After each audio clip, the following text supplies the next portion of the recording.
The protective details, the tactical teams, they have to be right all the time. 360 degrees of threat awareness and interdiction. Bad guy has to be right once. So many people saying, I can't believe he missed. I wish he didn't miss. Like, that's scary. If there is a position of leadership not up to par in some instance, it affects the entire organization. Nobody knows that better than a CEO. Rent controls are not needed, but just more supply to address housing affordability. What's going on, guys? Welcome into the King's Table. We have a jam-packed, controversial, high-energy episode for you guys.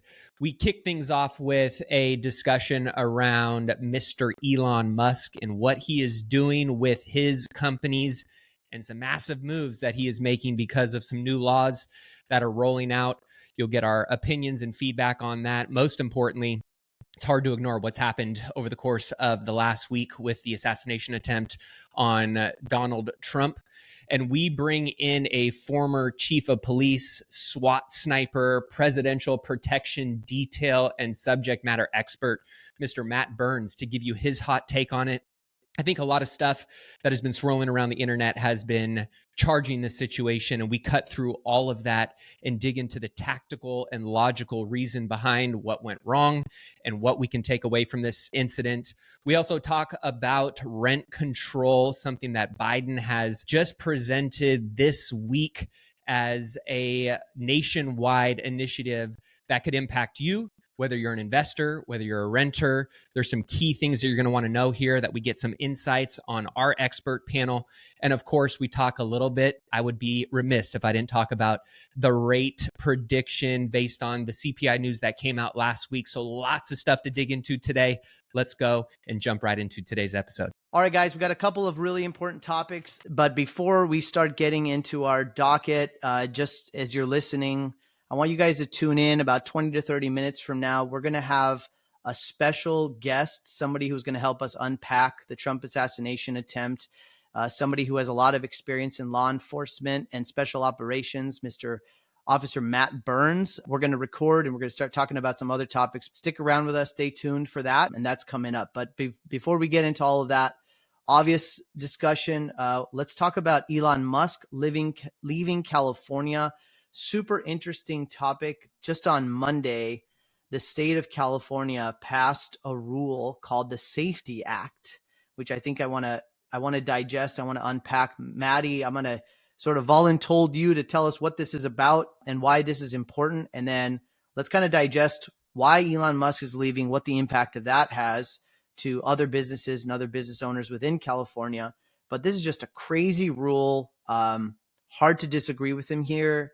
And let's get into this topic. So, Maddie, I'll hand it off to you, brother. Yeah, I think the big news, obviously, is that Elon Musk is officially moving out SpaceX and Twitter, or X, out to Texas. And this was after, and I need to pull up the specific article that kind of breaks down exactly what the law is, but essentially, the law is AB 1955, which bans schools from parental notification, basically giving teachers the ability to notify the parents if a child identifies as transgender and is planning on doing gender affirming care or doing things. So basically, he's taking that right away from parents all the way down to elementary school. And there are a lot of people that are very up in arms about it. It makes absolutely zero sense. And this is something that I guess was the final straw for our man, Mr. Musk, which is a big deal for the state of California in perspective of jobs moving outside of the state, tax dollars moving outside of the state. And it's just another example of extremely leftist and extremist policy, because this is a very small group of individuals that this law would apply to. And yet it's something that is making a massive impact and ripple effect in many areas of, California culture. Parents are, saying, keep your policy away from our kids. And it's just an overreach of the government, right? To say that we know what's best for your kids and we're going to protect your kids more than you can protect your kids. And that led to Elon Musk, which I think obviously there's been a lot of threats that he's thrown out there for quite some time of moving, his businesses outside of California. But it's a big deal and it's official and is all over the, interwebs as of yesterday. And it sounds like that plan is well underway. And Elon Musk is already got, I don't know specifically what city it was in Texas, but it's not one of the main cities, if I'm mistaken.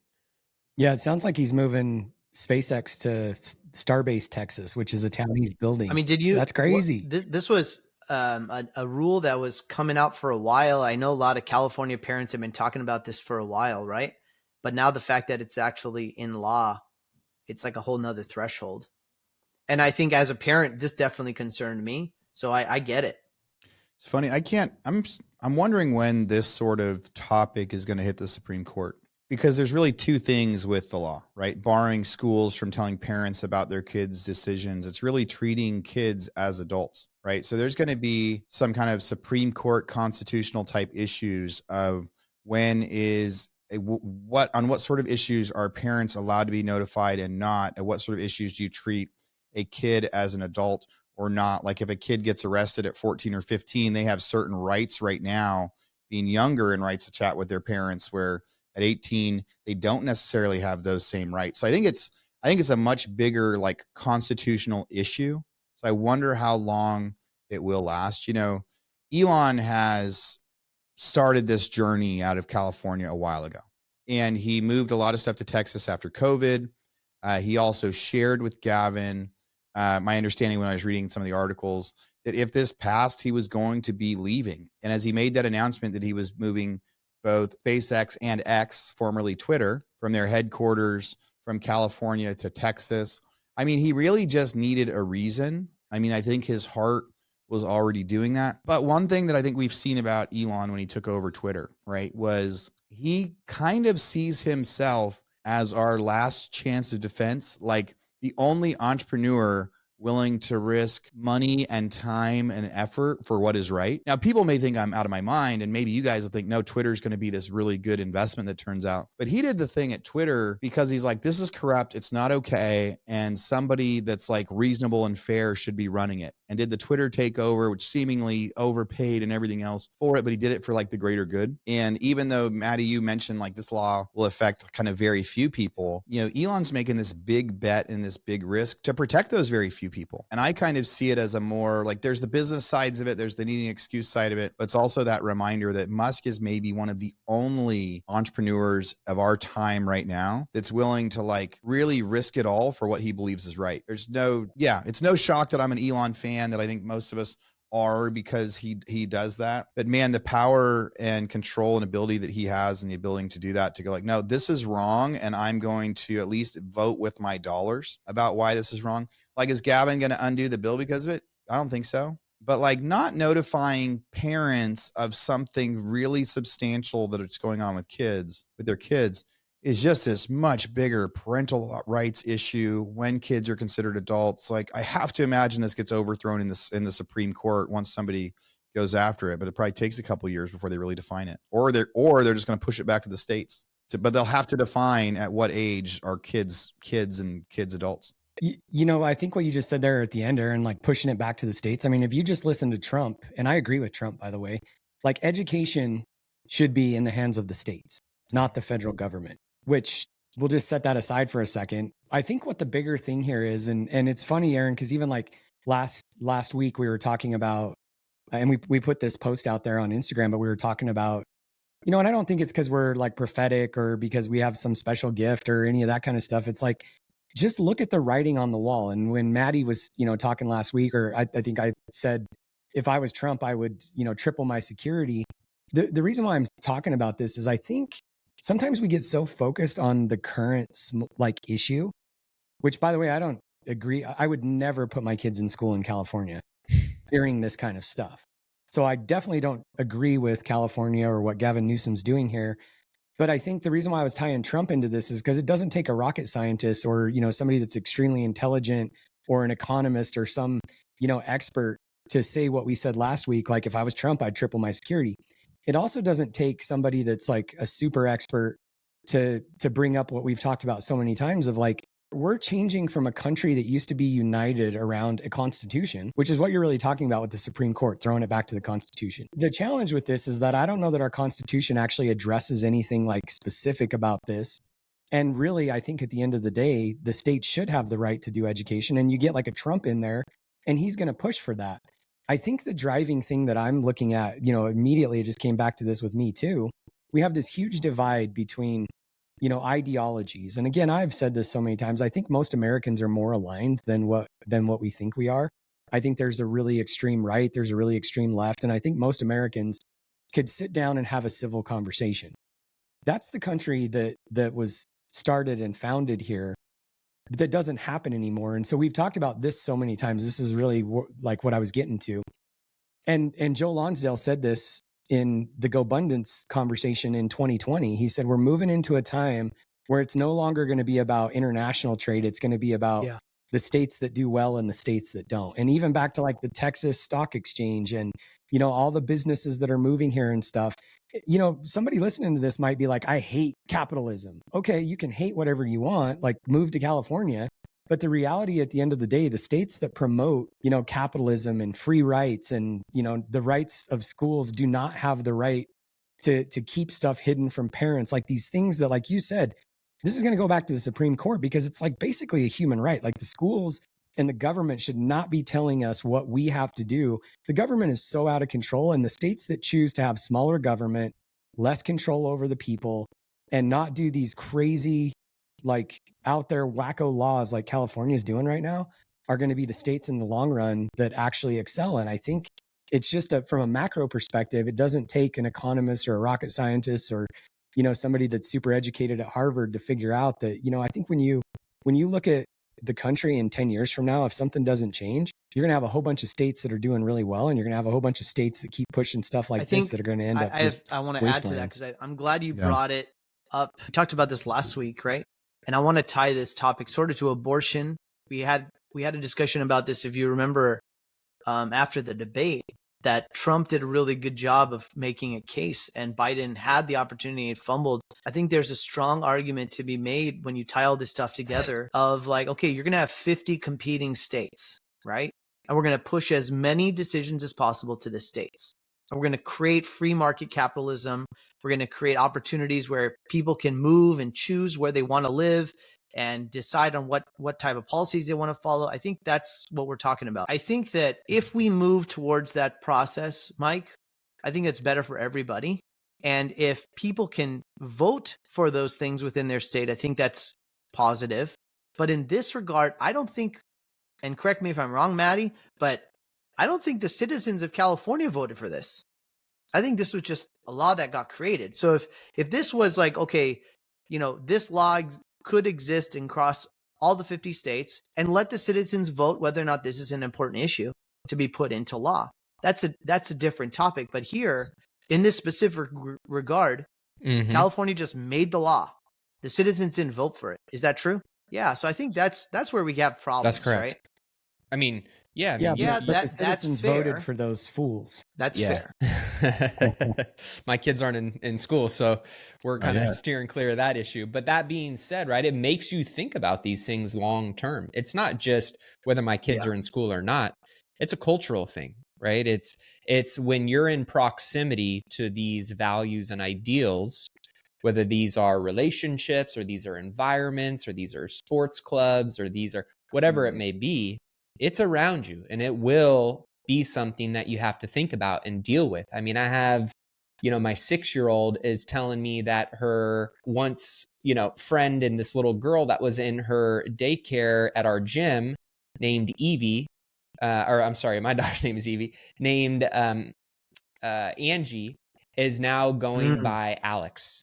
And this little girl is 6 years old. How do you explain to a 6-year-old those types of things? And we went back to talking about our values, what we believe in, that, you're going to deal with nice people and mean people in the world. You're going to deal with these types of people in the world and people like us. So there's all different things that you have to think about. But when you talk about policy, Gavin Newsom is a perfect example of somebody that is probably the most, in my opinion, more corrupt than any other politician in the game right now. A lot of the rules and laws that he's putting into place, and I'll just wrap it up really quick. These are a lot of things that aren't being voted on by his constituents, by the citizens, and they're getting forced down the pipe, and they're saying, you can't challenge us. I'll give you one fast example. If you want to follow what's going on with corruption in California, there is a guy named Kevin Kiley, who I don't know if he is, what is he? I don't know if he's a senator or a congress member, but he is like a pit bull on Gavin Newsom. And one of the things that he did was that after getting caught losing track of $20 billion that was supposed to be spent on solving the homelessness problem, Newsom just vetoed a bill that was passed by the constituents and by the state officials that wanted to know, hey, let's just audit this. Where did all the money go, right? That's a fair and reasonable question that taxpayers would probably want to know about. And he vetoed that bill that would make him account for that spending, right? So that's just one example that honestly has a laundry list of examples behind it around corruption, around knowing how to manipulate the system, around using lawfare. And we're seeing more and more of this happen, and it's becoming something, right, that is a threat to the democratic process that so many people believe in when it comes to American politics. I want to add one quick crazy comparison as we wrap this up and get into maybe more intense topics. Really, it's illegal for two minors to have sex in California still, right? Like two 17-year-olds, if they have sex, that's against the law, right? It's illegal for minors to have sexual relations at all. They're not old enough to consent to sex, but he's saying they are old enough to consent to a sex change without parental permission. Ludicrous and crazy. Mr. Matt, can you hear us, sir? Who do we have joining us, Ash? Yes. Can you hear me? Yes. Mr. Matt Burns, welcome to the podcast. We are super excited that you're here. We're just going to kick it off with you in this conversation. It's a topic that's on everybody's minds, and we're really honored that you're here today to share your experiences and your perspective on this topic. Obviously, over the weekend, former President Trump had an attempted assassination, and we thought it'd be a great opportunity to bring in a specialist that has a lot of experience to kind of talk about this and analyze it from your experience, hands-on. So I want to introduce our guest, Matt Burns. Let me read a little bit about his background to give you guys, the listeners, some context here. But Matt Burns enlisted in the U.S. Army after graduating high school, and he served during the Gulf War era. He went to the University of Central Missouri. He graduated summa cum laude in Criminal Justice Administration. He then joined the Sioux Falls Police Department in 1996, and he was there for many years. He retired as the chief there, and he also served in the SWAT team from 2021 to 2028. He worked closely with many federal law enforcement agencies, including tactical, investigative, administrative, and command roles, and he was assigned to the presidential visit details as a patrol officer for President Clinton, SWAT team emergency response for President Bush, and overall department response for President Trump during his tenure as the chief of police. So what a lucky group we are today to have Mr. Matt Burns here today to talk about this. Sir, we haven't really even prepared the conversation in terms of everything that's going on. We thought we'd just jump in with you. Maybe just give us your perspective on, there's so many things to talk about, and we're going to pass it around the buck here, but what do you think happened in your perspective? What would you have done differently? What failed? Let's kind of start there, and then we can unpack it. Sure. Well, thank you, gentlemen. I really appreciate the time that we have together today. Yeah, what an important topic. Talk about such a big event that just has our nation and world, frankly's attention captured. But from having worked these scenes, not only as a patrol and SWAT officer, and then having overall responsibility and coordinating with the Secret Service on a presidential visit, I can tell you there's a lot of moving parts to these things. It's just an amazing amount of preparation that goes into them, from working with the Secret Service on their advanced teams prior to, sometimes weeks prior to even when they get there. Often it's about a week or two.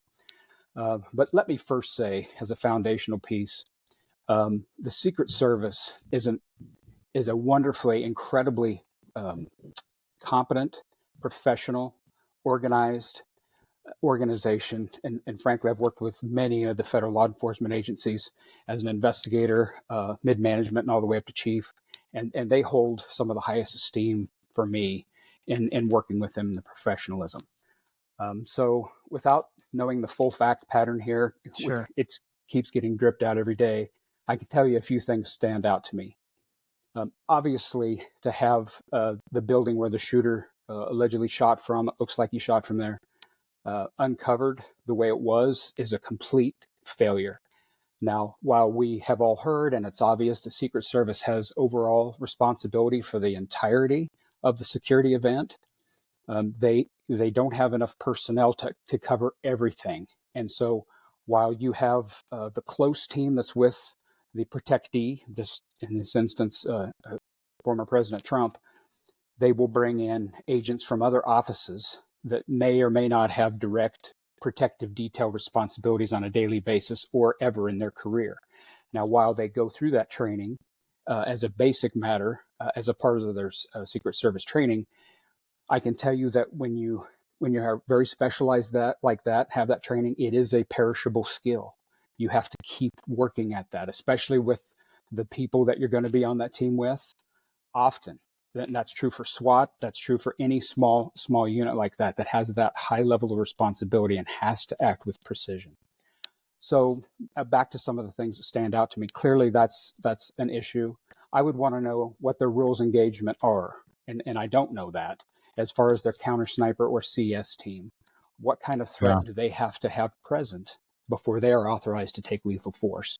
I know what it was like for us on the police department as an officer, as a SWAT officer, and I was a sniper and entry qualified on my time during the team, so I know what that was for that. But they may have a slightly different rule of engagement. I just don't know. What do they have for surveillance? When you talk about surveillance, that could be a pole cam, that could be a drone. That's typically talked about in terms of ISR, and that's intelligence, surveillance, reconnaissance. What did they have? Was it a drone? Did they have a helicopter up? It doesn't sound like they did, but again, that's part of the fact pattern. We don't know for sure. I would also want to know, what did their incident command center or their operational center look like? It sounds like, I've heard reports, there may have been two separate command centers, one for the state and local police and one for Secret Service. Well, how were they communicating? I do know that Secret Service has encrypted radios. They should have it. You would expect them to have that. And so did they have a general channel where anybody that saw a threat, an imminent threat, could communicate that for immediate decision making and acting to the teams to get the president off the stage? Clearly, that didn't happen in time. But I also know that you can plan these things out in incredible detail. So, and then things happen organically. The term for that I use is, you plan in digital, life happens in analog. So things happen rapidly and get inside the decision loop. If there was not good communication or timely communication as far as threats, that obviously is going to be a problem on the reaction time. Things that we're going to learn yet, I hope, is that who had overall incident command. It should have been a Secret Service person, a detail lead, or maybe the special agent in charge from the Pittsburgh office. I've heard that most of the extra assets that were brought up as far as the Secret Service came from the Pittsburgh office. That may or may not be true. I think we've all heard that to help with manpower, they had a lot of DHS agents, which is Department of Homeland Security, that assisted on the team. And that's all good. These are all law enforcement officers with a certain amount of training, but they're not trained Secret Service personal protection detail officers and that's an extra level of training and awareness and threat perception. So not to denigrate any of them, it's an incredibly difficult situation. One last comment, the protective details, the tactical teams, they have to be right all the time, 360 degrees of threat awareness and interdiction. Bad guy has to be right once. Guys, I want to jump in with something just I think streams off right what he said, and thanks for being here. We none of us have had a chance to even go through on the podcast and kind of say all the different things we've been thinking and surprised of afterward. But a couple little conversations that I've heard around here, right? And maybe that's reminders. so much like the world we live in now, like so much like misinformation and falsehoods, and we don't know what's true or what's not. And it's really easy to see pics and clips and videos of something, and then somebody posts something somewhere, and it goes crazy. When you mentioned like the drone helicopter thing, I think about, and hindsight's 2020. It's way easy for us to quarterback this thing now and go like, wow, why was it like that? But maybe every time every other president has spoken there, the roof's been empty and it's been fine. There was a crazy, horrific shooting in Austin, Texas years ago on campus. And now anytime there's an event at the tower, they have helicopters flying over top, right? To try to prevent a sniper issue and be able to like kind of look on roofs as they're going. And so it's easy to go, oh, if we can do that at the University of Texas, why wouldn't that be happening at every event? But maybe, but who knows? I have no idea. One of the things that I thought was interesting on, we've seen, there's been multiple videos out there of people saying, hey, we see this guy in a roof, and they alert a local law enforcement guy. And it seems like maybe the delay in that is like what you talked about. Maybe it's like, how do you actually tell the guys next to the president if this is happening over a couple minutes, if they're on different channels? How are they talking? How is that working? But a video in particular that caught my mind was the video of the snipers, the Secret Service snipers, for lack of a better term, were kind of aiming in that direction and looking through the scope for, the video showed about 15 seconds before the shooting happened, which made everyone believe that he was already looking at the target that was the shooter before that was there. You mentioned, who knows about rules of engagement. When you were a regular SWAT officer, like if you were at a regular SWAT thing, local, state police, something, what are the rules of engagement if a police sniper sees a different sniper with a gun pointing it at someone? Do they have to wait until they fire to fire back? Or is that something where just by him pointing the gun, because I think there is this belief from those videos that the sniper had the guy in his sights before he pulled the trigger, even if he hadn't heard anything else from any of those local police yet. And that was one thing that really stuck out to me as confusing. So I guess if it was normal state police thing, what would the rules of engagement be there? So generally the rules of engagement for, frankly, any police officer, certainly it was at the Sioux Falls PD, any SWAT officer, if there's an imminent threat to a hostage, to a bystander, to a citizen, to anybody, that there's an imminent threat to an officer, then you have immediate authority to neutralize that threat or to try to stop that threat. And typically that is done, armed fire versus armed fire. And that's just the way it has to be, because if you wait for something to happen, it's going to be too late.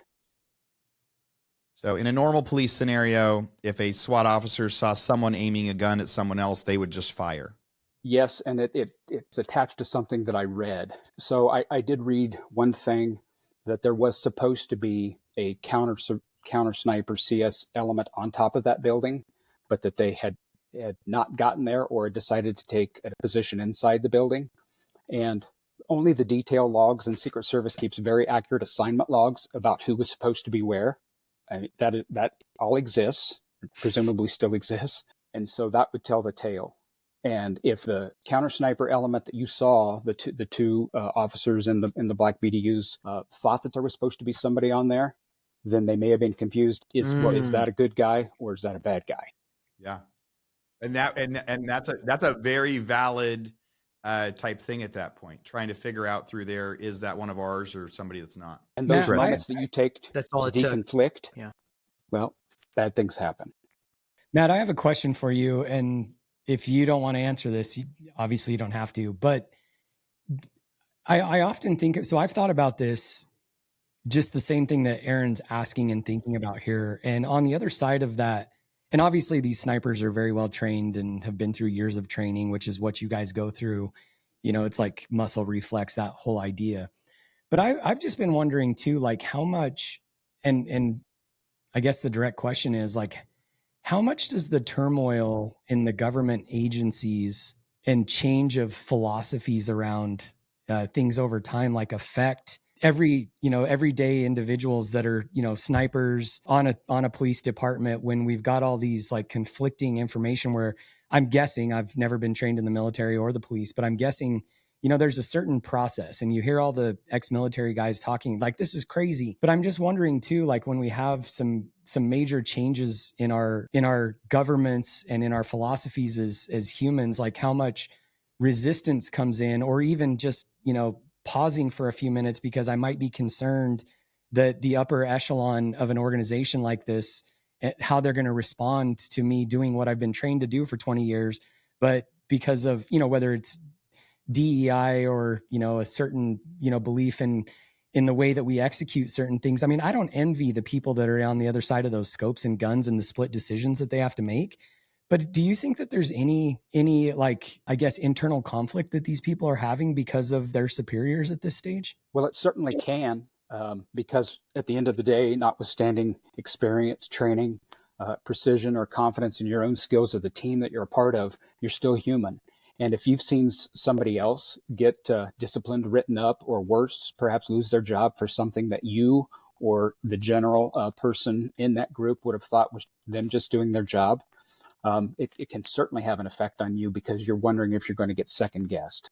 I, of course, don't know if that's in place here, but if you don't know that leadership is going to have your back, as long as you are following the policy and procedures, you're acting within the color of law, you're acting in a use of force situation, what a reasonable officer would do given the same fact pattern, then you should have every confidence that leadership will have your back.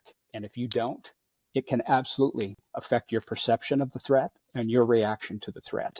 And as we see, an instant can make a lot of difference. And as a follow-up to that, and I wish I would have thought about this in the framing of the question, but as you're talking, I'm thinking about the whole, defund the police movement that we went through. And every time we go through a situation like this, whether it's direct or indirect, as humans, like we've got, I mean, just even from a traumatic incidents, we've all been through traumatic incidents. I just tend to think that, again, just even back to defund the police, like I thought so many times during that time that I would not want to be a police officer when it feels like there's so many people that are against me, when, I truly just signed up because I wanted to do a good job and I want to protect humans. But, a big portion of the sentiment out there is that, bad, they're bad. And so I guess that's a version, not specifically with, a CIA or a counter sniper or anything, but it's just that psychology that I get really concerned about. And you probably have firsthand experience, not even probably, you have firsthand experience with this. I think when there's so much division, like, I don't know, I probably would have thrown my hands in the air as a police officer during this time and just said, there's nothing I can do about it. Yeah, that is definitely a challenge. It works on the psyche of every officer, regardless of their position, their assignment, their years of service. And frankly, it works on the psyche of those that law enforcement, public safety need to recruit for the future. Our department saw decreasing numbers of applicants, decreasing numbers of those even interested in the job. And Sioux Falls is a great place to work and do the job.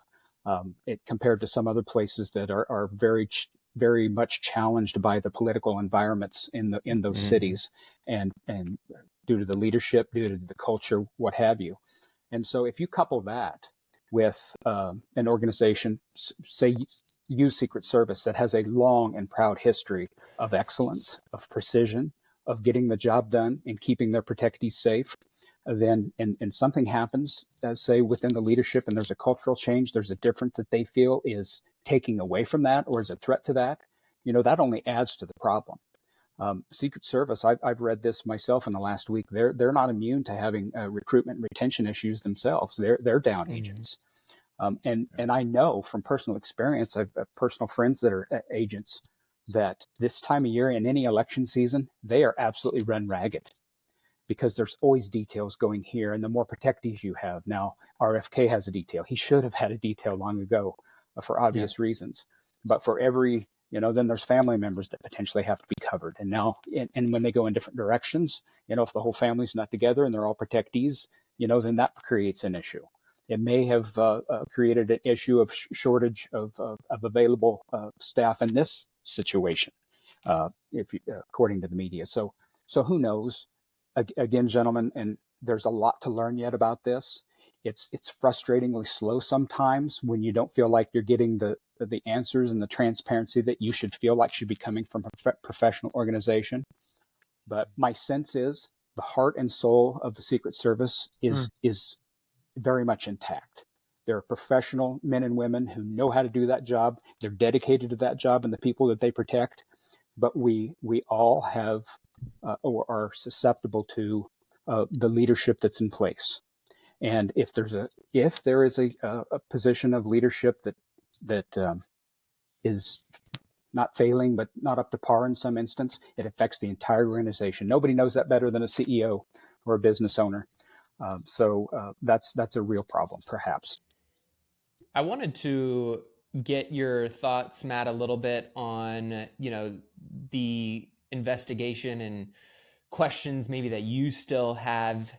I know obviously they've tasked the FBI with investigating this. I think there's also another subcommittee of Republicans that are looking to dig into this a little bit further. Some have already noted that they're not necessarily receiving as much participation or transparency as they would like to see from, the Secret Service and Kimberly Cheadle and Alejandro Mayorkas and, DHS.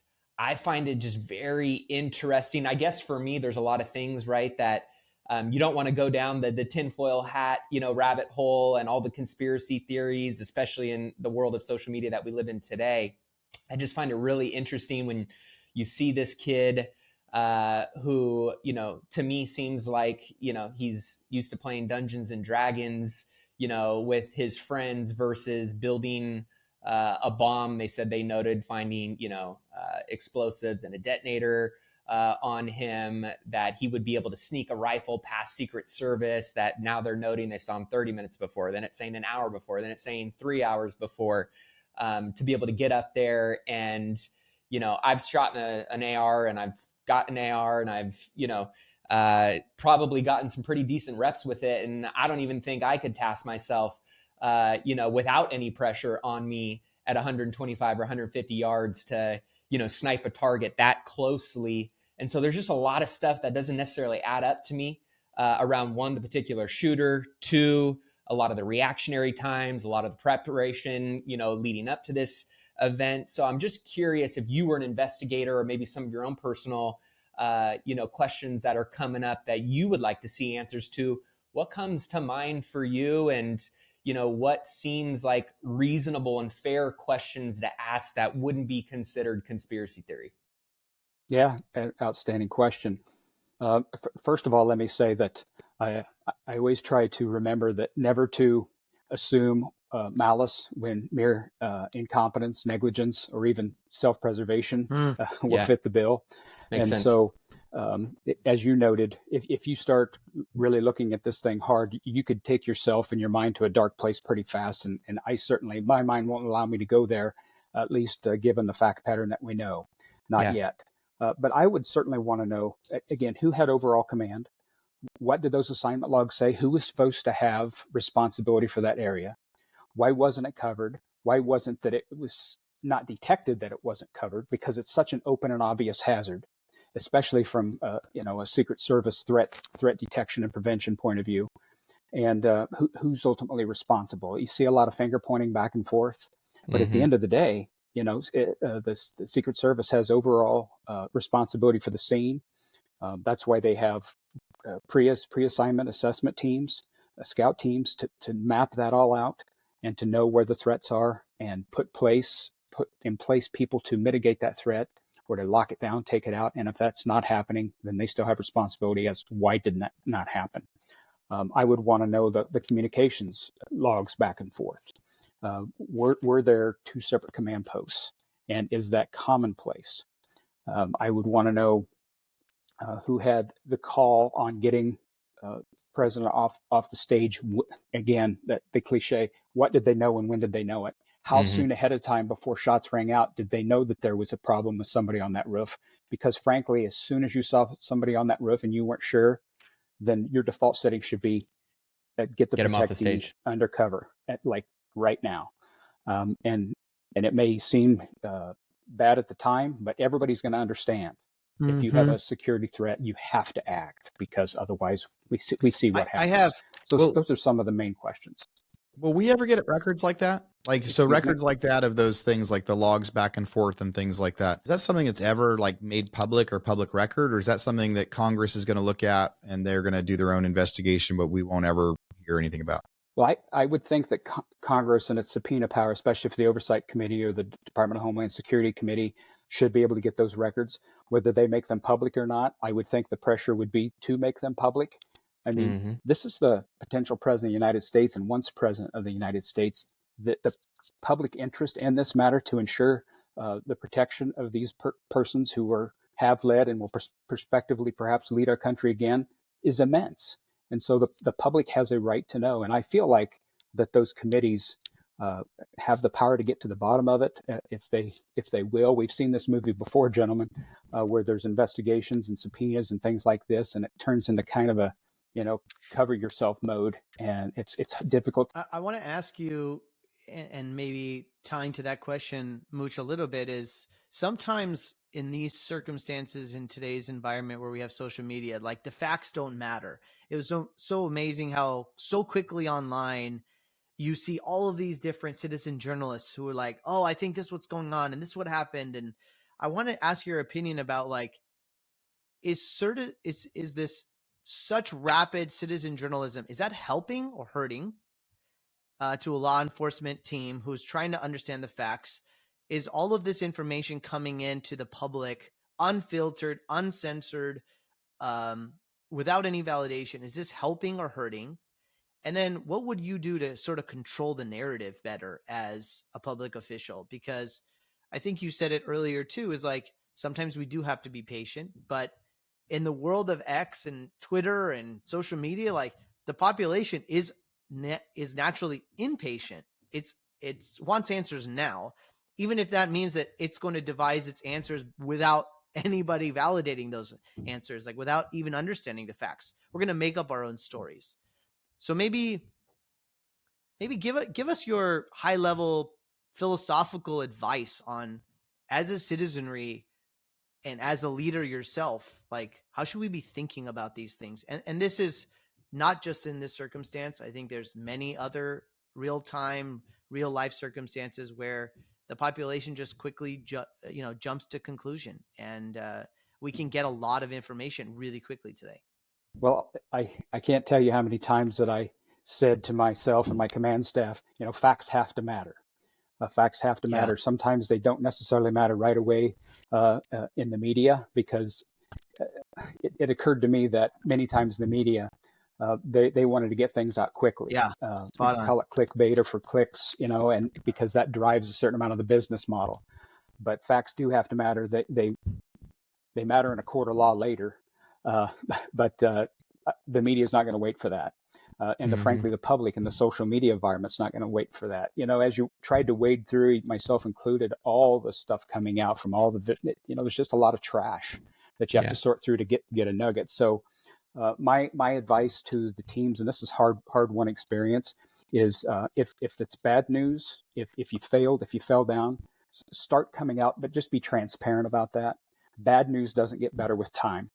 And so if you made a mistake, but your goals and your intentions were honorable, but somebody fell down in their job, their role, their responsibility, start being transparent about that, because most people will understand, given the fact pattern and the pressures exerted and the incredible amount of difficulty that these details can bring on.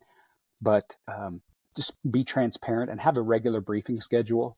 When we had a critical incident go down, we would always tell the media this is going to be your next briefing time. And that would kind of help tamp down some of the rampant speculation and things like this. But to not meet expectations and just to leave things dangling out there to the extent possible is unhealthy. And frankly, it is corrosive to a relationship that you're trying to build in credibility with the media. I wanted to. Oh, go ahead, Aaron. Well, I've got kind of a quick summary of what's hitting me, and then you jumping in with the questions. Great, Matt. It's like, I think as we're hearing and talking about all of this, it could be as complicated and crazy and wild as all of the things and conspiracy theories we're seeing everywhere.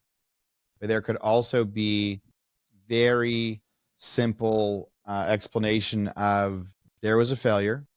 Right. So somebody obviously screwed up. If somebody gets to fire a shot at a president, whether they miss or not, somebody screwed up in there. So there was an error. There were mistakes that were made somewhere. but it could also be as simple as they were originally supposed to have someone on a roof. What I read was then they decided to secure that building from inside instead. And then as people saw somebody else get on that roof, the one sniper says like, oh, I thought someone was supposed to be over there. Maybe I should check that out. I'm not quite sure what I'm seeing. And people just not being able to communicate fast enough. It's easy for us to quarterback stuff in the background and say, oh, that person told the cop to look up at that guy. Why didn't he tell over there? But also very reasonable why the normal cop over here wouldn't be on the same radio as the guys that are standing next to Donald Trump. So I like what you said in the sense of this conspiracy world, that where you go first, at least, is what's the simplest explanation. And the simplest explanation is somebody screwed up. And the fact that the kid missed, that probably is the fact that he's 21 years old and he's not a sharpshooter. The fact that he got a shot off. So who really knows? But yeah, the explanation could be as simple as somebody made a mistake and didn't tell everybody else what their choice was. But Matt, you jump in with your question. Yeah, I think it leads to somewhat of a good segue in terms of it. Would you maybe, Matt, simply label this as a complete egregious failure by the Secret Service? Obviously, if the president's getting shot at, let alone shot, there's a major security breach and or failure in the execution of that day, correct? Yeah, without question. Your planning can be very precise and hold up well under scrutiny, but you still have to execute that plan. And I think even the Secret Service would self-own and say, no, this was a complete failure. We had our protectee not only get shot at, but get injured. And so, that's an eminently professional organization, which is going to do everything they can, in my experience, to correct what fell down here. So I'm confident in that. But when it comes to the leadership and how they communicate that, I mean, normally it's hard to see accountability in Washington. And then you take on the fact that this is an election year, forget about it. Yeah. Well, and that kind of leads to my next question, which I've been seeing this fly around a lot. I'm a father of 3 daughters, and you continue to hear the DEI conversation continue to come up, especially in a scenario like this, where there's an image of a bunch of dudes piling on top of Trump, and then there's the gal behind him that's essentially hiding and squatting down 3 feet behind by herself. You see the videos of her, struggling to holster her weapon. Does DEI play into this at all? And should it be getting directed at these women? Or is there something much bigger here that probably is accountability shared across all of the department or the Secret Service? I'm just curious on your perspective on it, knowing that you've probably worked with badass women that totally earned their way into the job, based on their credentials and their capabilities. And so I hate to kind of, I think the DEI conversation has been a broad stroke across many different roles and scenarios that aren't necessarily always equal. And I'm just curious on how you think it applies in this conversation based on what you saw. Well, in my view, and I'll just keep it general, I have worked with some incredibly talented, athletic females that you could feel confident that they could just about, dominate in any role. But you have to match the skill set and the physical needs to the job, right? And the protectee, right? You don't put a wide receiver on the offensive line because they don't have the physical skills to do that. So you just match, regardless of the gender, you have to have a requisite amount of a skill and size and acumen in that role to pull off a job. And so I try to keep away from some of the, well, was it a female? Was it a male? It's just about what is necessary for the job, and perhaps write the job description for the close team, the body team, if you will, that's going to be that close to the protectee, because it's going to be a different protection need if you have a smaller stature protectee versus somebody with a larger stature. So I think if you term things and structure things and train in that way, it's just, you're probably going to have better outcomes. Yeah. And last question for you is, do you, based on what you saw and how things were handled and the response that thus far has been put out, do you believe that Kimberly Cheadle should resign based on all of the calls of, the right, and people are pretty up in arms about it? You don't hear anybody saying it on the left. And obviously we know Biden's firing track record. I don't think he's fired one person that he's appointed in his administration since appointing them. But just curious from an unbiased professional perspective, should she step down based on what took place on Saturday? So I'll say this: any director of any agency with that level of responsibility, with that, I guess, what she is assigned to do, and that things that she has to oversee, and the level of importance that takes. If there was this level of failure, I would expect a CEO of a company to resign if they had that bad a performance, and their board had that many questions. And the American public, certainly the Congress, that's their board of directors. They have oversight responsibility. And if you're hearing that many calls, I mean, clearly there was a failure. And I guess I'm old enough to remember a time in our country when people would just automatically take it upon themselves, if their team had that kind of failure and with that level of responsibility, they would do the right thing and step down. Okay, last final question. I'm sorry, I didn't mean to interrupt one more time, but I got to ask this one.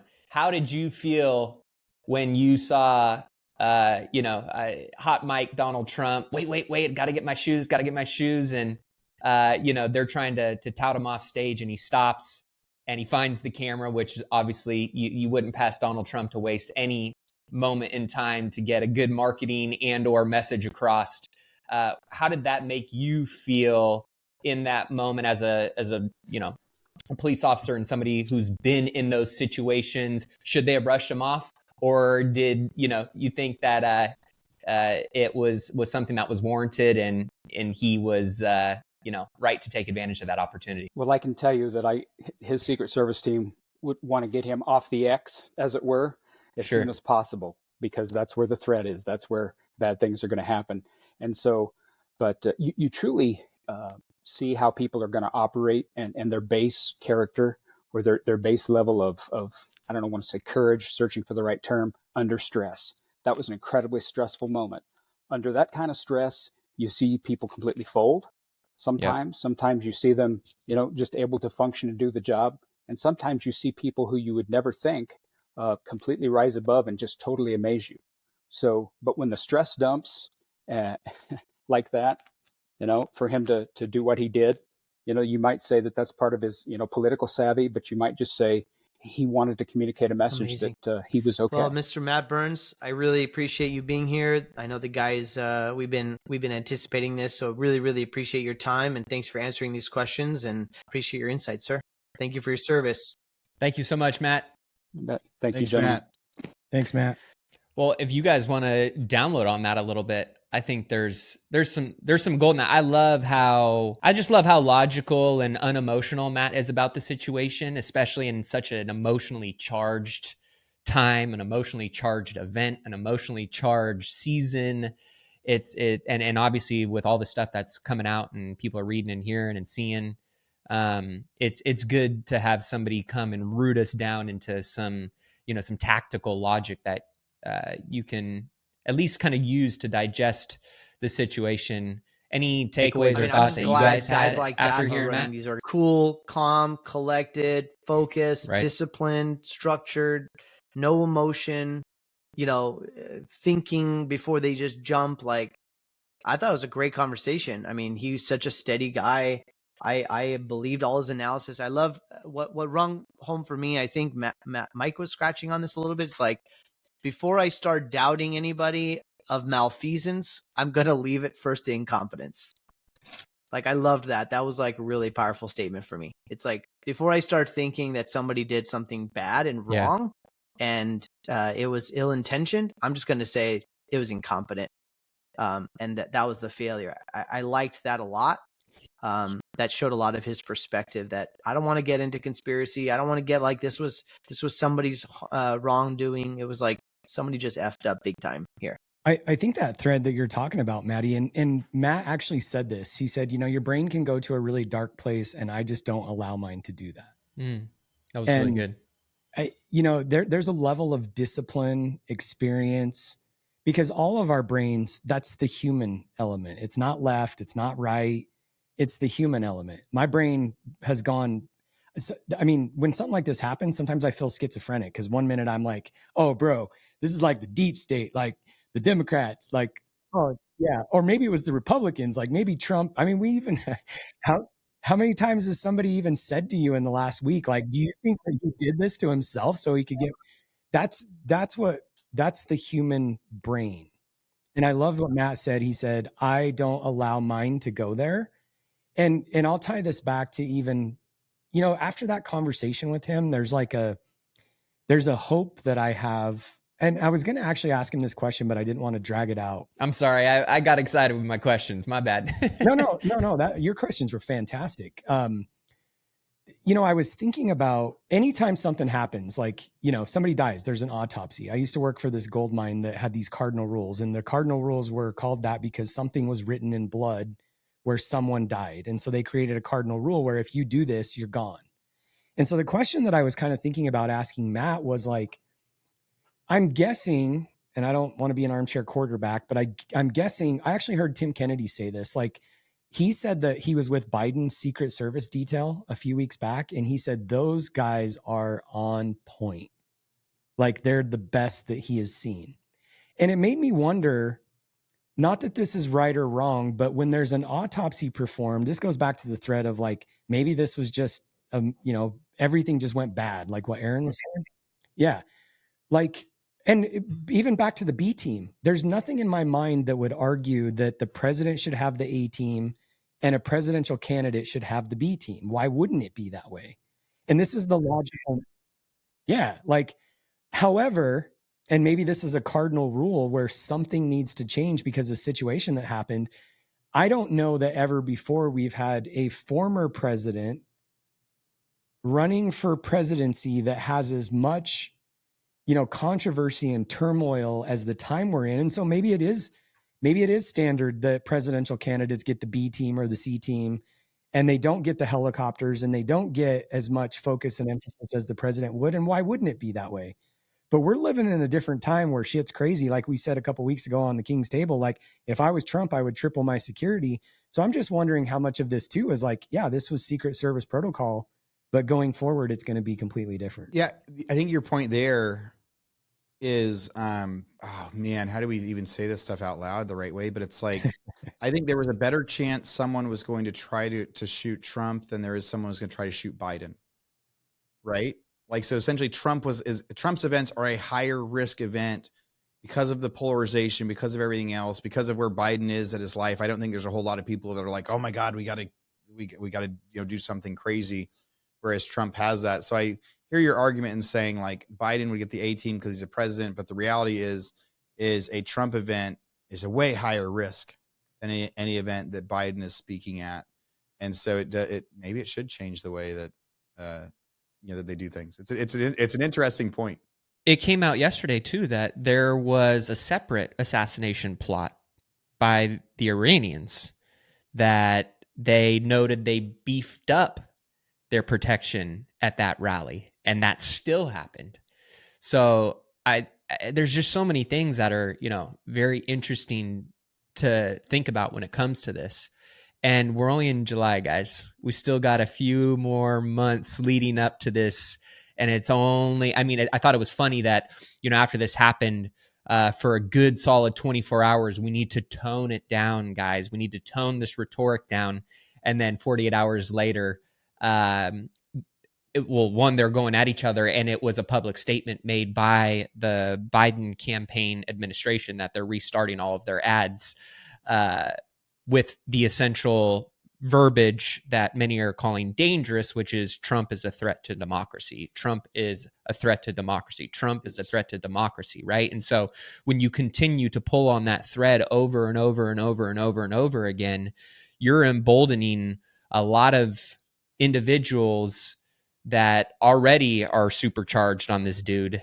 When you give people permission with that type of rhetoric, it does lead to potentially dangerous situations like an assassination attempt on our president. But what I can say is we on Saturday were millimeters away from a completely different timeline that we're all Americans living in. And so anybody that is condoning this, that is saying that they wish that that guy's aim was better, or calling for the assassination of Trump, that's what's you're so just a flat out piece surprising, of shit. so many people saying, I can't believe he missed. I wish he didn't miss. Like, that's scary. That's scary. Yeah, I would never want that on Trump. I wouldn't want that on Kamala Harris. I wouldn't, and I hate Nancy Pelosi and I hate Gavin Newsom, and I wouldn't wish that on anybody. I mean, you're just a piece of shit if you're calling for the death of somebody else, making fun of it, using it as a joke. Jack Black and his partner found out the hard way They found out the hard way, and their entire tour got canceled. They got asked and deported to leave Australia because of that. So I appreciate the people, the governing bodies that are standing up for this, going, hey, politics aside, yeah, we know we go to each other's jugulars and throats and character and this and that. But when you start, trying to take somebody's life, that's where we've begun to become completely lost, and you lose your moral compass, you lose your values, you lose the foundations of which you say you're fighting to protect or fighting against when you start condoning these things and going into these darker elements. So I just wanted to point that out. If anybody out there, I'm not a huge Trump fan. I believe in what he stands for. I believe in what he's fighting for. I believe in the fact that he cares about Americans first and wanting to make America great. And I think that's why people now are starting to support him more and more, because of all the stuff that's happening against him. But that being said, if you're somebody that is promoting this or supporting this, you should take a long, hard look in the mirror and really, question your motives and who you are deep down inside. And most people that would make a story or justification for supporting that, I think are dealing with a lot more challenges and hurdles in life than they probably realize they are. I think one of the challenges is how much politicians are like dehumanized because they're on TV all the time. It's like we dehumanize superheroes, we dehumanize athletes, we forget that people. Dude, Donald like Trump was like Superman. He did not behave like a human being. He rose from the ashes. I was like amazing. Oh my God. He's like a superhero. Yeah, he was like the superhero. But I heard somebody yesterday say, like, I heard somebody yesterday tell me that they were like, they were like, oh, the guy had all the balls, but he just didn't have the right aim, like out loud. Right. And it's just like them saying like they were like rooting for the guy. And, I don't know if you guys saw the NBC News interview with Biden where Lester Holt says like, you called him a threat. And you said, let's put the bullseye on. And Biden said, well, I didn't say crosshairs. I said bullseye. And then Lester Holt's like, you're not going to take any responsibility for that, for the way you talked. And it was like, he was like double, he was double taking it a little bit. So it's like, it's just this idea that like for people to like openly say like, man, I wish he would have died. I could not believe the amount of people on social media that said that. Too bad he missed. 3 inches to the right. What did you think about the president? And within 24 hours, Biden did Oval Office speech. And just for you guys, I don't remember the last time I saw Biden do an Oval Office speech. Like, I don't think I've ever seen him do an Oval Office speech like that. But within 24 hours of the event, he did it. What did you think about that?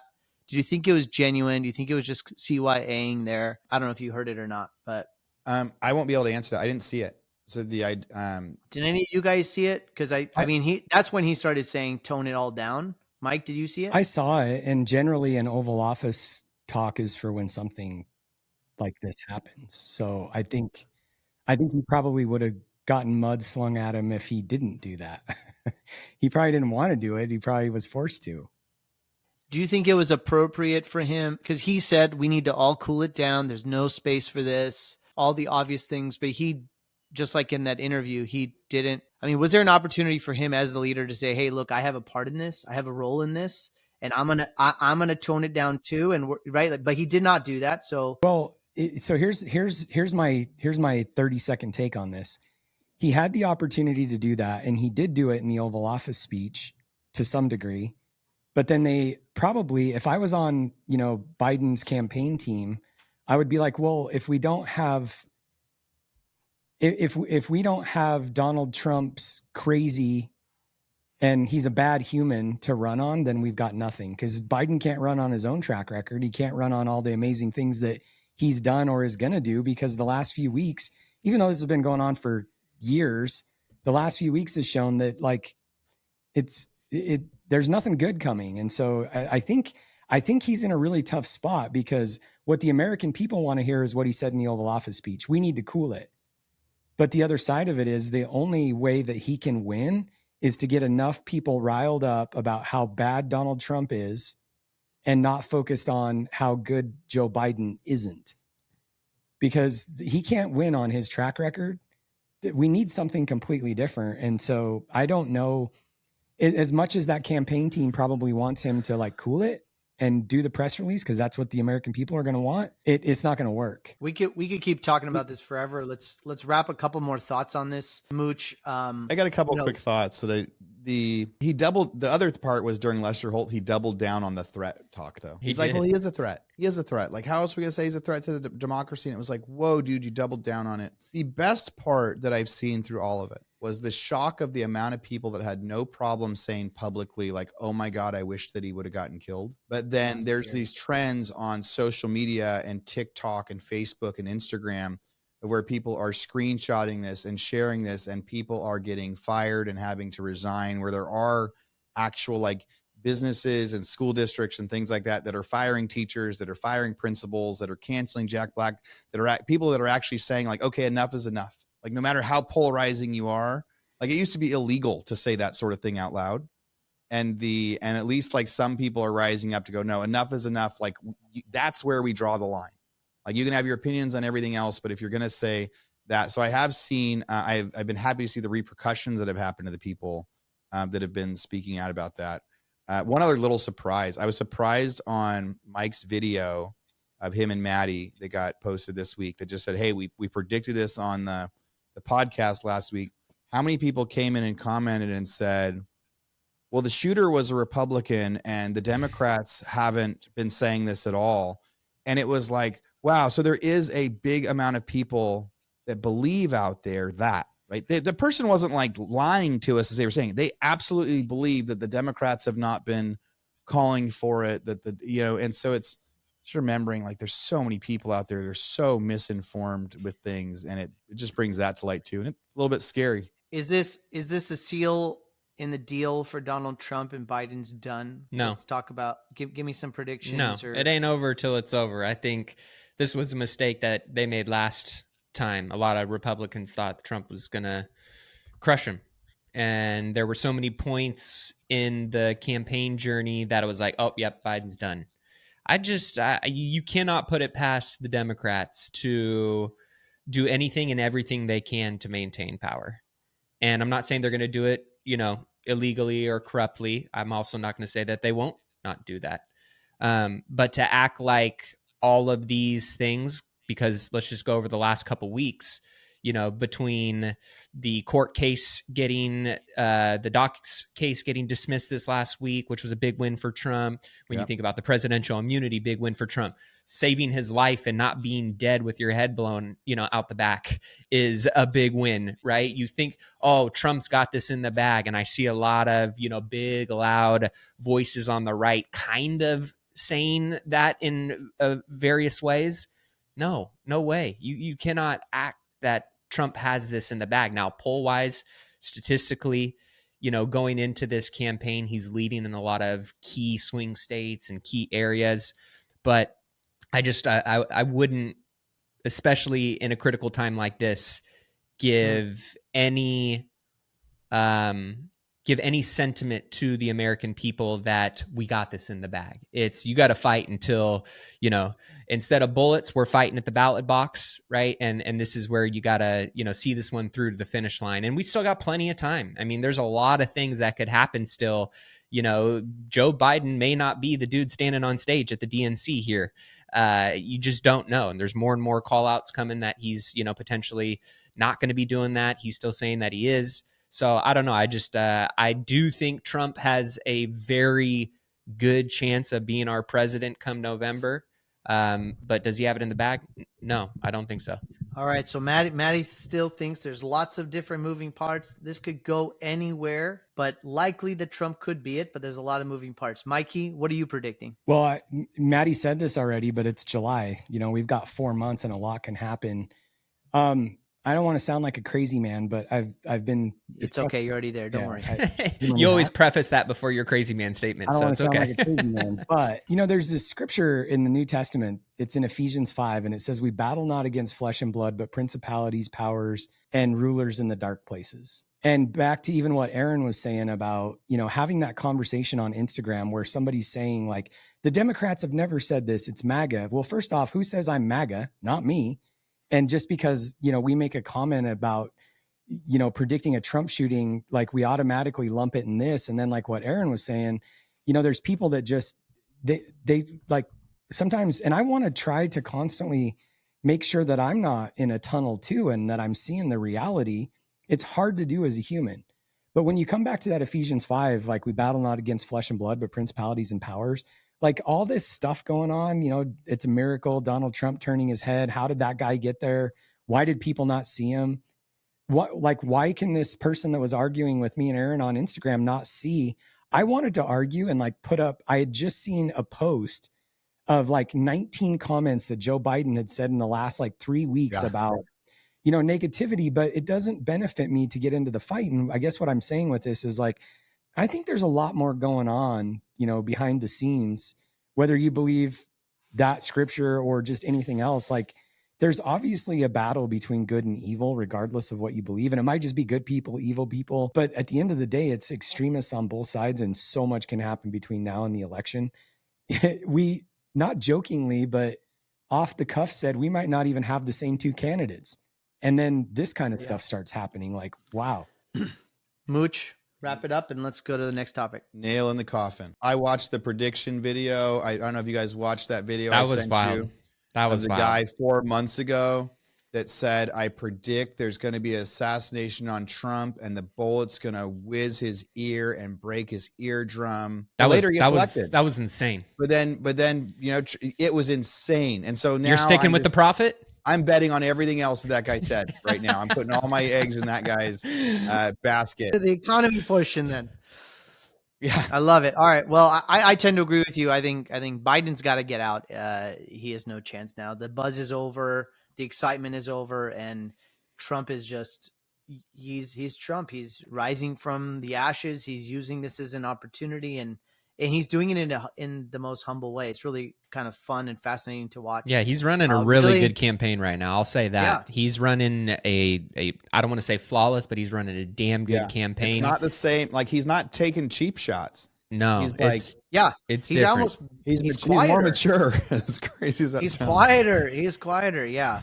Well, there's still so much to learn, so much to watch, and you'll continue to hear from us. I want to jump over to rent control and real estate. Super fascinating topic. This just came out, I think, yesterday. President Biden unveils a plan to have to restrict rent control up to 5% across the country.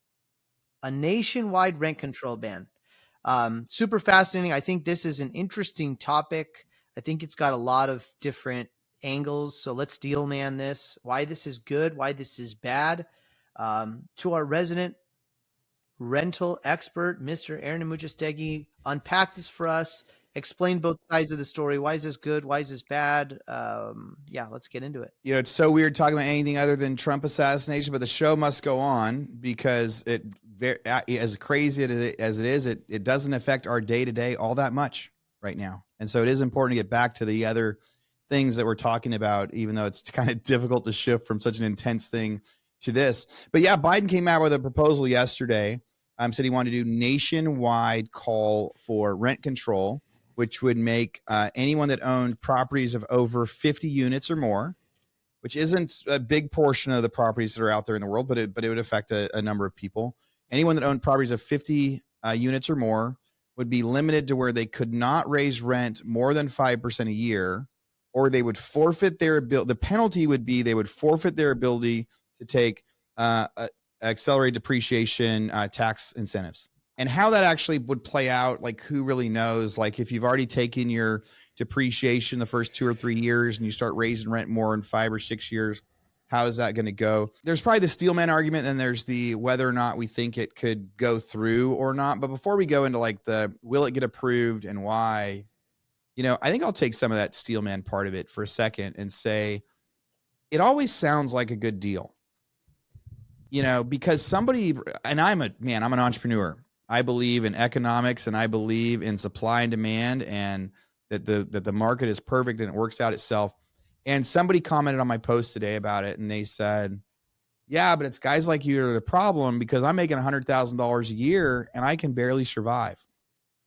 And I don't disagree with the statement and the shame and the disappointment in the fact that if somebody can be making $100,000 a year today and living paycheck to paycheck and barely surviving, and when everything became more expensive between 2020 and 2021 and their wages didn't, it's way more of a complicated issue than just housing, right? But I believe and I agree that for the average American, which is like 95% of the American, being able to measure your expenses and at least have an idea of how they're going to increase from year to year would be a fantasy that would be great for happiness and budgets and for well-being. Sure. So on the other side of that, that's why rent control sounds good from a consumer standpoint. Now, the other side of that, like there's so many other sides of it. I'm just going to hit one because I know you guys are going to have a lot of them. The other side of that is like between 2020 and 2021, our rents raised like 15%, and it was amazing. And I was bragging about it, and I was excited about the world we were living in, right? But the government was also paying a lot of that rent for people and all sorts of things. We're decreasing rents year over year right now. We're at a 90% out of 100% occupancy. And if we weren't allowed to raise rent so much back then, we'd be hurting even more now. So it's like that example of a system. So like, what do you do when the floor is still determined by the economic model? The floor, the least you're going to charge for rent is going to be determined by what someone else is willing to pay, but you're not allowed to do it on the top side. So I understand why they talk about it, why they want to do it. Maybe after everybody does that a little bit, I could get back to whether I think it's going to happen or the true legal implications of a nationwide thing. I think we're approaching it a political tactic that he's touching on as a part of his campaign that he believes matters to his constituents, right? So we can start there. And everything that you said, I don't disagree with. And I can, if I were in the shoes of the guy who's mad at you, I can understand the lens in which he's seen the situation through as well. But if we really try and let's check some emotion at the door and let's try and just pull back the layers of this, in many ways, convoluted onion and try and get to the root of what might actually solve the issue, I don't think it's rent control.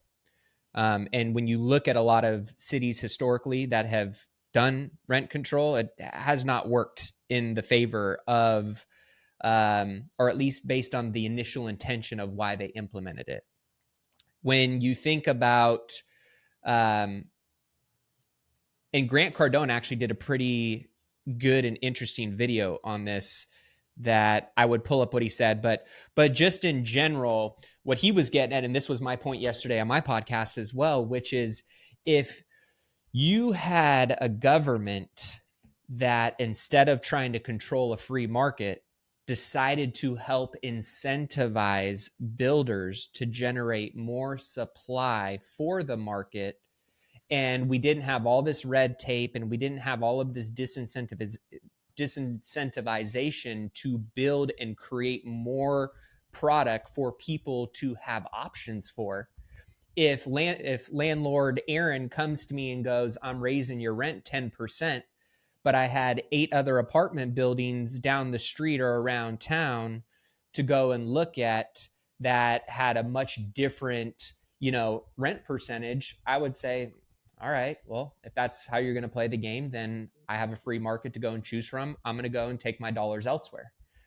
But because we don't have that supply to choose from, and we have a lot of those issues right now, that argument makes a little bit more logical sense in the current climate and perspective that I think people are seeing and feeling at the moment.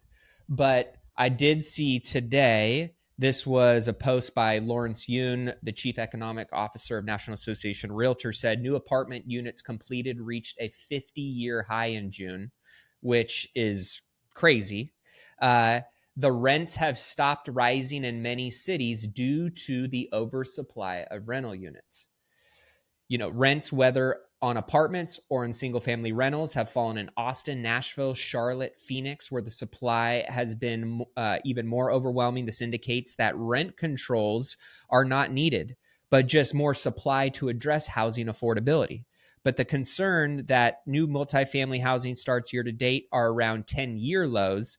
the high financing costs and low current rent growth have reduced the incentive to build. You also factor in, right, a lot of let's just say blue cities that have very aggressive planning and building departments that don't incentivize builders to want to go through and jump through those hoops, and or the economics don't make sense, right? These are some of the other conversations that maybe we could be exploring and having discussion around on how to resolve some of those issues that may be either complementary to some level of rent control, that may either combat the need for rent control, right? Or to just create an overall more broad discussion than attacking a landlord's ability to control what they decide to do with their own property and asset. And that's where I think the discussion needs to get a little bit wider and not necessarily spotlighted 100% on rent Fascinating. control.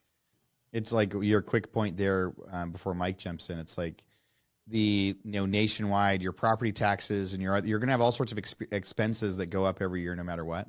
Mm-hmm. But limiting the amount of income rent you can generate. Increase. It's like you can't limit one without putting limits on those other things. Correct. That are actually government run.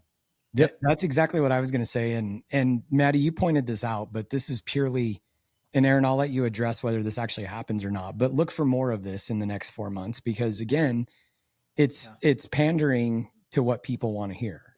And so I'm not even going to get concerned about what I hear in the next few months, because number one, is somebody that proposes something like this even going to get elected?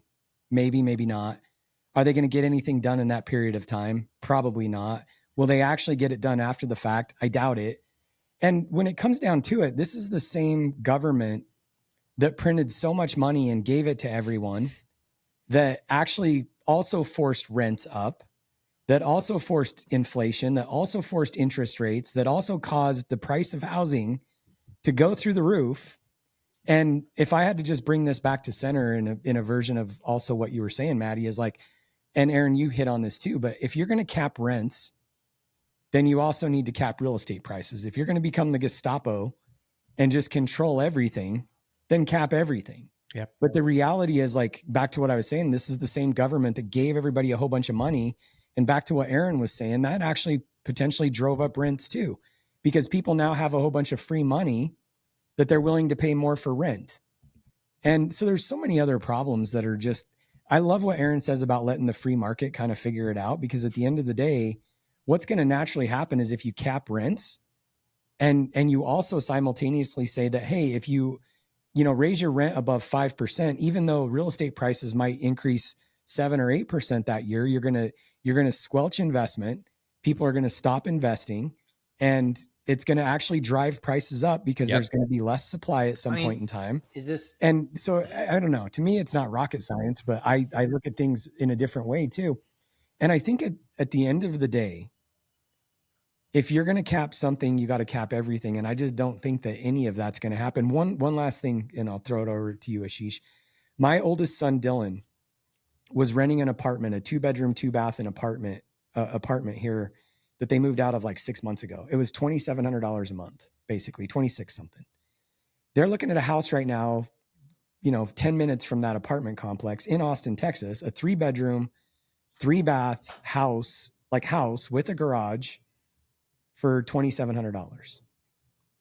The market's going to do what the market needs to do. And I think we just need to let it do that. That's why we got the checks and balances and have shown that a free market generally finds a way to balance itself out, right? I was super fascinating tying it back to what we just started with. Like, is this a decision that should just go to the states and let each state determine and let the population of that state vote, right? Clearly, this could be political. I was at a Irvine City Council meeting. First time I've ever done one of these, okay? And there was a meeting about a 2045 Irvine housing plan. So I was like, oh, this is kind of fascinating. I've been in Irvine for a long time. Let me go visit. And the mayor was there, and I don't do this stuff like you guys, right? So, but being a citizen of Irvine for such a long time and likely to continue to live there, I thought, it'd be interesting to see what the city has planned for the next 20 years. So took my dad, made a night out of it. It was kind of fun. So what they talked about was, according to state law, every major city has a certain amount of housing they have to have in their, I think it's like a housing plan. It's like the city plan, right? For the 20-year city plan. So it's state mandated, and there's a very complex mathematical formula of how many houses or how much different types of housing every city has to add in their city. Okay. And they can try to negotiate back and forth with the city, with the state. But from walking away from that meeting, it sounded like basically they were shoving down a certain amount of housing amongst all these cities down the throat of the city. And the city had no choice. If the plan wasn't necessarily approved, then there's all these like really, really strict penalties put down on the state. Okay. And the penalties are quite dramatic. So it almost insinuates that, listen, you need to approve this amount of housing.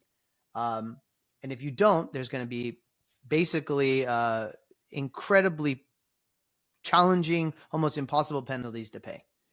And the city then has to absorb that, right? Therefore, the citizens. What I thought was super fascinating is the conversation with the population. So you have the city officials sitting there telling you, look, guys, this is the plan. This is what we have to do. And you hear the discussion going on with the population, the everyday population. Half the people are like, thank God, because we need more housing. We need more supply in order for prices to come down. Prices are too high. And then you have the other side who are like, well, I moved to this place so that it doesn't grow like crazy. I want to constrict supply, right? I don't care about prices. I just don't want my population to increase. And I think that it's really important to, I don't know why that was fascinating to me, but it was really cool to see how everyone completely disagreed. Everyone was like, yeah, now the state probably knows that the population will disagree because you have all these different tranches, right? You have below income, you have at income, you have above market, you have at market, and you have all these different tranches of housing. And a city like Irvine, probably similar to Austin, well, actually, I don't know enough about Austin, but maybe even Sacramento, is like, we're very under in terms of low income housing. We have a lot of market housing and above market housing, but we don't have enough low income housing. Well, the state of California wants a lot of low income housing. And the only way to do it is you got to develop. So I think it's fascinating that rules like this, it's going to prevent more development. It's going to make prices either increase or people just stop building anything. You know what's going to severely hinder development and prices in the future, and real estate's only going up, is water. That's it. Prices of water? No, just water, period. Access to water. Technology will fix the water issue. Real estate's Well, it could. It's whether or not they want to. Yeah, it's fascinating. Yeah. Well, that's Maddie's tin hat again on the. Maddie, we need to give you a hat. Life, liberty, and the pursuit of real estate. Real estate is such a complicated issue because even just what you said in Irvine yourself, somebody works their life, they make a bunch of money, they buy this nice house on a hill, they've had whatever experience they had, they want a nice, big, safe neighborhood with 10 neighbors, and they want to be able to live their life that they've earned and worked for, right? Fair, everybody deserves that, right? And then you have other people that go, hey, I work really hard here and I can't afford anything. And anytime someone is mandating, like, hey, you in your neighborhood, you have to build more housing, or telling cities they have to build more housing, I think it's so bad because I think, again, it's against the free market, and the free market decides what people can afford, where they spend their money. And it happened in Santa Barbara. Like, the people that get paid to work in restaurants in Santa Barbara get paid a lot more than people that work to, do restaurants in Santa Maria. Right. So like the free market works all of its way down, throughout the city, because the person that has the nicer house in Santa Barbara is willing to pay more for their food, for their neighborhood, so then they can pay more for everybody else. One smart thing they did. So really quick on why this isn't going to work, and then like what is working out there that's kind of along the same note of that supply issue. They don't think Congress is going to pass this thing and push it through. No. So really, in my mind, it's a nothing burger that Biden throws out there to get a few votes. He knows it's not going to get pushed through. Even if it does get pushed through, it's only for those 50 units or bigger. And then still, like, the developers can get out of it by not having their tax appreciation. That money doesn't go back to incentivize housing. So it's like, if it got through, it wouldn't affect that many people, and it's not going to get through anyway. So it's an example of people politicians. In this case, it's Biden. Politicians do it like crazy. He's throwing out there, hey, I wish this was the law. and there's nothing going to happen. So like the people that are up in arms and voting on it's like a waste of time. I mean, that was a summary of my video. It was like, hey, this is happening, but really it doesn't matter. Something that has been effective that I'm starting to see like crazy though is one good thing that they're doing in California that now that's started to happen somewhere else. And I don't say good things about the California government very often, so buckle up. One thing they saw about housing was, hey, we need more housing, and it's really hard to get a building permit in California. If you want to get a building permit in California, it's going to take you 9 months. It's going to take you a year. If you're going to want to do a development, it's going to take you 4 years. So it's going to cost you lots of money and your interest. And, last year they said, hey, if you want to add an ADU in your backyard, we're going to fast track you and we're going to give you a permit in 30 days. And the city of Santa Barbara used to make people who had converted their garages into rentals convert them back before they sold it. They used to inspect houses. If you were going to sell a house one person to another, it couldn't change hands without the city inspecting it and undoing any code changes, which is crazy, right? Like you added a room here, not on building permit, you got to move it back before you sell it. But they've made it so easy now in California to say, hey, within 30 days, you can get a permit to add an ADU in your backyard. And now you've got another unit or an ADU in your garage. That's an example of it's still free market, because what the state is doing at that point is they're going, maybe we're making it too hard to build housing. Let's back off a little bit and add that. I think that's an example of ways that government can say, hey, we can increase supply. We can create more housing. We can increase rents by making it easier for people to, that's like a win-win. Somebody gets to add a rental in their backyard. They get to have an inexpensive rental in the backyard. They make a little bit more money and people have a new place to stay. So government gets it wrong and gets it right. But in my mind, the times they get it right is when they're staying out of the way on it, is when they're going to say, hey, let's make it a little bit easier to get permits on this thing. So let me ask lots you, of fun conversations. Let me today. go deeper on that. Mike, what are you seeing in terms of construction costs and labor costs? Are those trending in the right direction too? Because even if it makes sense on paper, I mean, construction costs are also increasing across the country. Is that still a trend, or are you seeing things kind of recorrect there? Well, I guess in fairness, this might be a better question for Aaron, because I'm not currently doing, mass construction, but I will say just, bringing it, I guess, within the thread, I'm not seeing we do remodels and we are setting a lot of new homes, and I'm not seeing that construction pricing move down. And, at the end of the day too, so with new manufactured housing, we did see prices go up obviously quite a bit from, 2019 to 2022, and they corrected a little bit, but that was because of supply. And I think, when something inflates 20% over 2 or 3 years, and then we get a 3 or 4% correction, we're excited about it, but we tend to forget that it already went up 17%. So even if you see a little bit of correction in, construction prices or lumber costs or, any of that, I don't know that it's anything to really write home about, because, I think from a straightforward perspective, we're looking at, construction costs are coming down 3%. Yeah, 3% compared to 20 that they went up the last 3 years. It doesn't really help, the scenario and the argument. So I'll deflect. Maybe Aaron knows. But I'm going to steel man you, because I think there's like 7 million immigrants that can add to the low labor costs, Mike. So I don't know what you're talking about. Okay. There's just way more labor. So labor costs should go down. I don't know what you're talking about, Mike. Mooch, what do you think's going on? You're sounding like Sachs right now on the All In, being facetious, but what are you talking about? What are you talking about? I don't think labor's coming down either. So far we haven't seen construction costs come down from labor or from material supply. When we talk about inflation has now slowed, it is still way higher than it was. It hasn't gone the opposite way. It hasn't made it to where everything is so much cheaper than it used to be. But I think I've mentioned it before. I think technology is our best hope in the next upcoming years of stuff, like technology starting to make stuff a little bit cheaper. But in theory, you are right, the labor that's coming into the country should make construction cheaper. Unfortunately, too, it's not legal to hire people that don't have a right to work in, big major construction stuff. So people will hire undocumented workers, off the street and pay them cash, but we can't even if we wanted to. because of the way that we expense things and pay things and stuff like that. So the cost to build stuff is still really, really expensive compared to where it was 2-3 years ago, even though we're seeing the median prices come down. In theory, that we are starting to see more people reach out for work, though. So we are seeing more contractors reach out because a year ago they had a bunch of jobs lined up and now they don't. So we should, if it keeps going like this, next year see a decrease in what trades are it should get a lot more similar to like 2008, 2009, where construction costs started to go down, but we haven't seen the correction yet.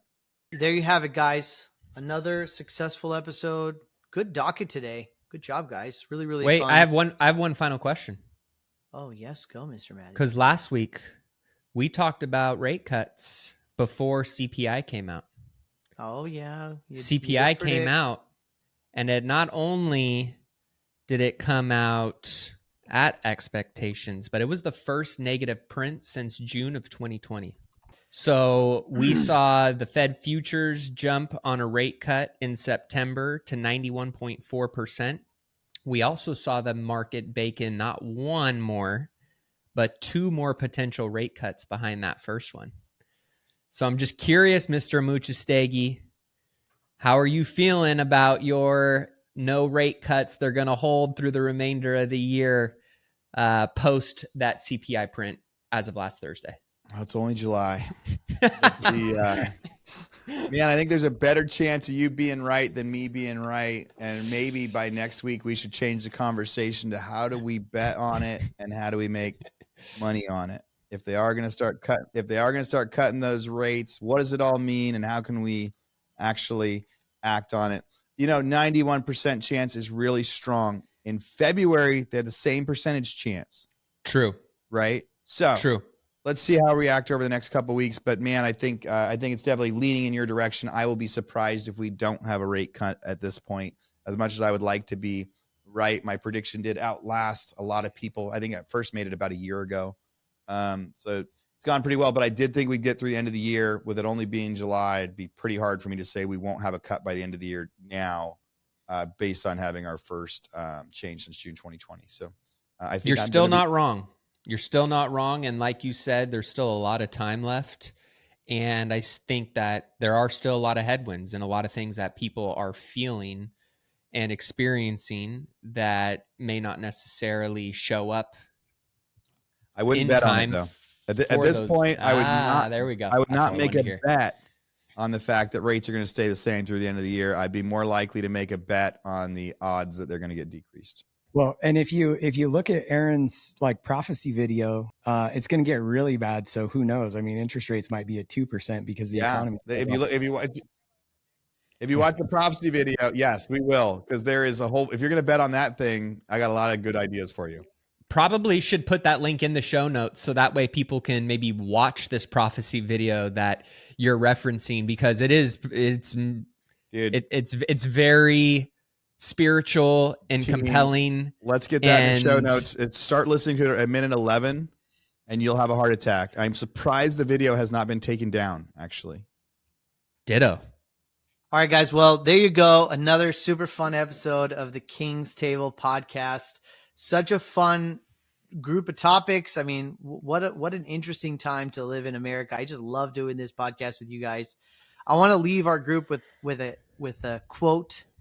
I think this is for the season we're in right now by Timothy Keller. Tolerance isn't about not having beliefs. It's about how your beliefs lead you to treat people who disagree with you. I appreciate you guys so much. Thank you guys so much for listening to the King's Table. I'm your host for the most, Ashish Nathu. Of course, I'm joined by my good friends, Mike Ayala the Sage, the trend spotter, Aaron Muchastegi, who's going to tell us how the world's going to fall apart in the next couple economic cycles. It's a trend, bro. It's a trend. The Caesar of commercial and the hero of hospitality, Maddie Aitchison. We are the King's Table. Thanks so much for listening. Until next time, see ya. Peace.